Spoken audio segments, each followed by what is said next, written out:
what do we want the player to feel in this moment? Delivering that response is difficult, and like there's some hard lessons learned from just Borderlands 3 that we've carried into Wonderlands.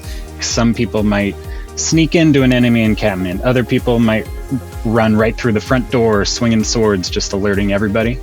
And so we need to take that music that we recorded and get it to scale appropriately to however a player is playing the game. There were a handful of birds where they asked for specific species that we did not have. And so I actually created those with my voice. And in the sessions, I would always say to the guys right at the end before they'd leave, I'm like, okay, just give me 2 minutes of wild. Like, just do whatever ridiculous sounds you like to do. And then I would export those and put them on the network for the guys saying, you know, you need sounds for your ambient jungles and your maps or whatever.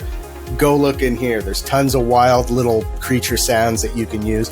In order to get to that spectacular moment, you're gonna put the character, put the player through a very claustrophobic sort of squeeze through that goes on just a little bit too long, and just at a very calculated moment you'll come out of that moment into like this big space, and just the player and the character will take this big breath of like, oh, you know, sort of this gasp of air. So everything's sort of built with this sort of intensity curve in mind. You know, there should never be any moment that's like it's oftentimes not about something that's necessarily a single moment and iconic as much as it is just about a flavor.